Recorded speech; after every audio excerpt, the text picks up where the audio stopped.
Picture this.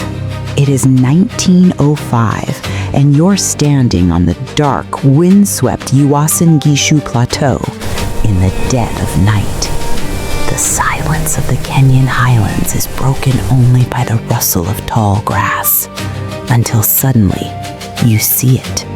A massive, shaggy beast with a sloping back, loping through the shadows.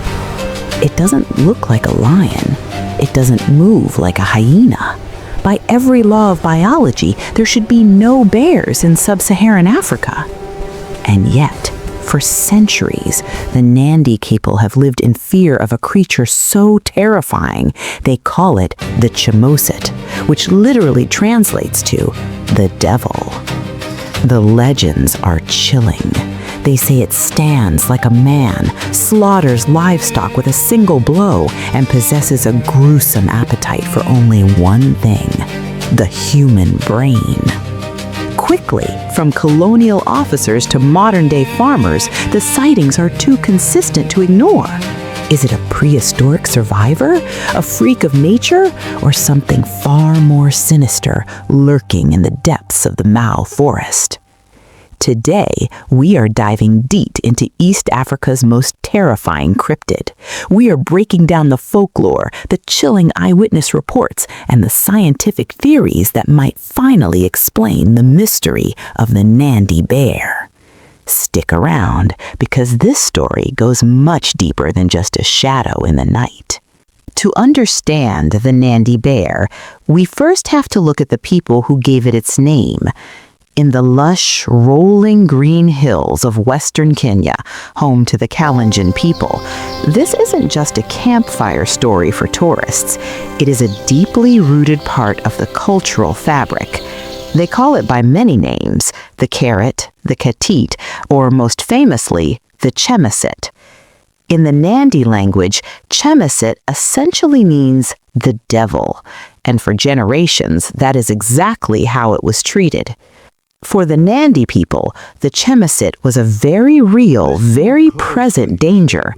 Elders would warn children never to wander too far into the thickets after dusk, telling stories of a creature that looked like a man, but walked like a beast. It was described as a tall, powerful entity that would lure the unwary with strange, haunting calls, noises that sounded like a mix between a human scream and a hyena's cackle. But this wasn't just a boogeyman used to keep kids in line.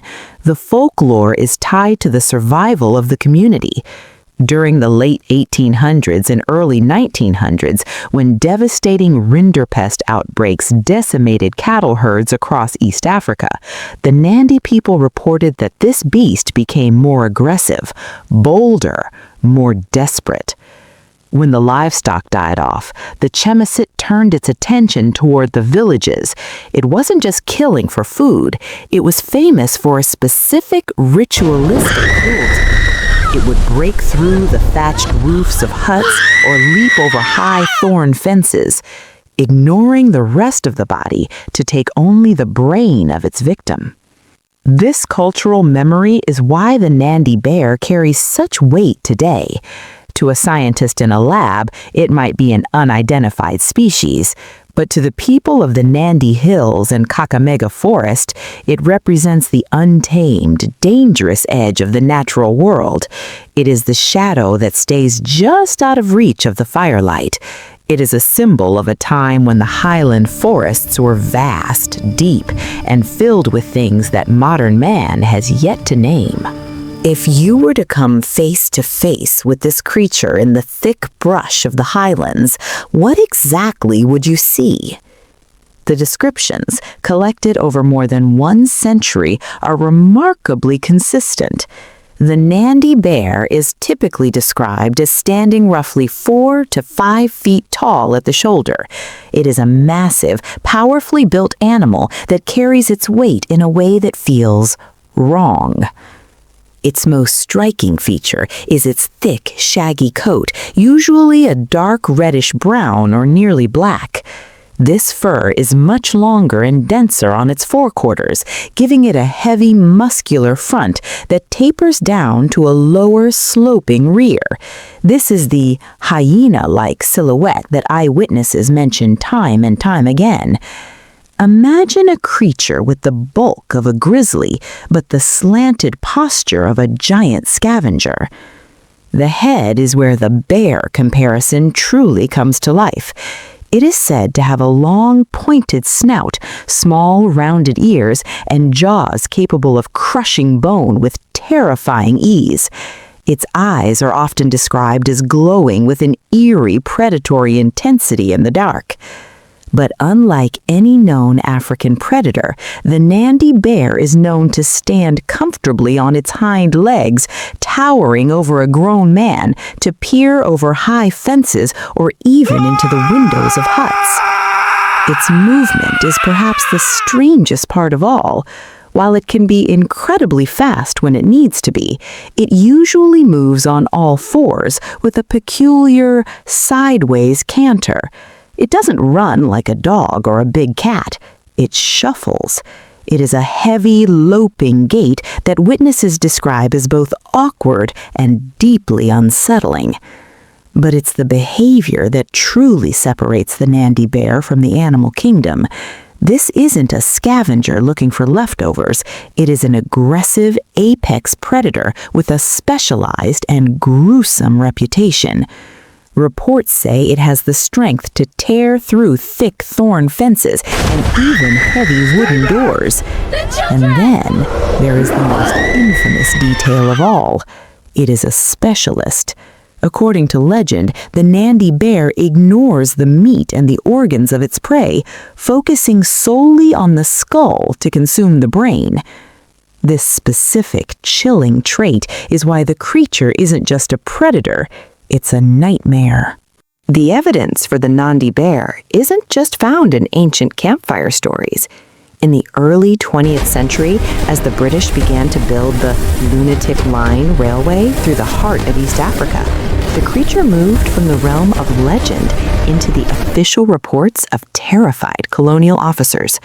The first major account came in 1905 from Geoffrey Williams. While on the Uasin Gishu Plateau, he spotted a beast about 30 yards away. He described it as sitting on its haunches, looking like a bear, with high shoulders and a sloping back. Before he could even raise his rifle, the animal loped away with a strange shuffling gait. But Williams was just the beginning. In the 1920s, a flood of reports started coming in from farmers, railway workers, and travelers. One of the most famous accounts came from Major Braithwaite and Mr. C.H. Ryle. They described a creature that leaped onto a moving train, an incredibly aggressive animal that didn't fear man or machine. Then there was Captain Hitchens, who saw a beast that he swore was neither a hyena nor a lion. He described it as a heavy, dark, forest-dwelling animal that moved with a terrifying, silent efficiency. Perhaps the most chilling story from this era involves the disappearance of a young girl near the edge of the Mau Forest. When search parties finally found what was left of her, the report was gruesome. Her body was untouched, except for the top of her skull, which had been cleanly removed. The brain was gone. By 1936, the mystery reached a breaking point. A man named Kenneth Cope actually claimed to have shot a specimen in the Mau Forest. He described it as a large ape-like creature with thick, dark fur. He even sent the skin and fragments of the skull to the British Museum. But in a twist that feels like something out of a movie, the evidence vanished. The museum later claimed the fragments belonged to a giant forest hog or a large hyena, but those who saw the original specimen remained unconvinced. As the decades passed and the thick highland forests were cleared for tea plantations and farmland, the sightings began to fade. By the 1990s, reports became rare, whispered only by those living on the very edge of the remaining wild spaces. But the maps don't lie. For nearly 50 years, the sightings clustered perfectly within the same high-altitude forests of western Kenya, suggesting that whatever this thing was, it had a very specific, very real home. So, how do we explain a bear in a land where bears simply do not exist? To understand the mystery, we have to look at the hard science. If you ask a biologist today, they will tell you the Nandi Bear is likely a composite cryptid, a collection of sightings of different real animals, all lumped under one terrifying name. The most logical candidate is the spotted hyena. While we usually think of them as scavengers, a large, aggressive hyena can be a nightmare in the dark. Some hyenas suffer from a genetic condition called erythrism, which turns their fur a distinct, shaggy reddish-brown. Combine that with their sloping backs and powerful jaws, and you have a near-perfect match for the Nandi Bear silhouette. Others point to the giant forest hog, or even massive rogue baboons, primates that are known to be surprisingly aggressive and in rare cases have been seen killing small livestock. But for some researchers, these mundane explanations don't quite fit the specific details of the reports. This is where the prehistoric theories come in. Some cryptozoologists suggest the Nandi Bear could be a remnant population of Pachycrocida, a giant short-faced hyena that stood as tall as a lion and was built like a tank. It went extinct roughly 500,000 years ago, but its bone-crushing power and massive size match the descriptions perfectly. Then there is the Chalica there. This was a prehistoric herbivore that looked like a bizarre mix between a horse and a gorilla. It had long front legs and a sloping back, and it walked on its knuckles. While it was a plant eater, its appearance is so close to the descriptions of the Chemosit that some wonder if a few survived in the deep isolated pockets of the Kenyan Highlands. Even the legendary paleoanthropologist Louis Leakey took the Nandi Bear seriously. He believed there was no doubt that an unknown carnivore lived in these forests, though he leaned toward it being an oversized forest-dwelling hyena. The problem, as always, is the lack of a body. Without a skull, a hide, or a clear photograph, the Nandi Bear remains a ghost in the machine of biology. Is it a real animal that we simply haven't caught yet? Or is it a cultural memory of creatures that went extinct long ago? Perhaps the answer lies somewhere in the middle. A real predator seen through the lens of a very real fear. Today, the Nandi Bear, or the Chemosit, exists in a strange space between reality and myth. As the dense canopy of the Mau Forest and the Nandi Hills has been pushed back by tea plantations and growing towns, the sightings have naturally dwindled. But that doesn't mean the legend has died. In many Kalenjin households, the stories are still told with a hushed reverence. It isn't just a monster, it is a reminder of the raw, untamed power of the Kenyan landscape. But is it truly gone? Some believe that in the deepest, most inaccessible pockets of the remaining indigenous forests, a small population might still linger. As climate change shifts migration patterns and drives animals into new territories, could the devil of the hills make a return? Or is it possible that the creature we once feared was simply a casualty of the modern world, a species that vanished before science could even give it a name? Whether it was a giant prehistoric hyena or a misunderstood predator, the Nandi Bear remains a vital piece of Kenyan identity. It represents the mystery that still exists in our own backyard. It reminds us that even in an age of satellites and smartphones, the wild places of the world still hold secrets that refuse to be tamed. The Highlands may be quieter now, but if you find yourself near the forest edge at dusk, you might still feel that ancient, primal urge to look over your shoulder, just in case. So, what do you think? Is the Nandi Bear a real flesh and blood cryptid, a misidentified giant hyena, or pure Kalenjin legend? If you have any local stories from the Highlands, or if your own family ever warned you about the Chemosit, drop your thoughts in the comments below. I want to read them. If you enjoyed diving into East Africa's darkest mysteries, make sure to hit that like button, subscribe, and ring the bell so you never miss an investigation. Click the video on your screen right now to explore more terrifying African cryptids, or join me as we search for Kenya's legendary lake monsters. Until next time, stay safe and keep an eye on the tree line.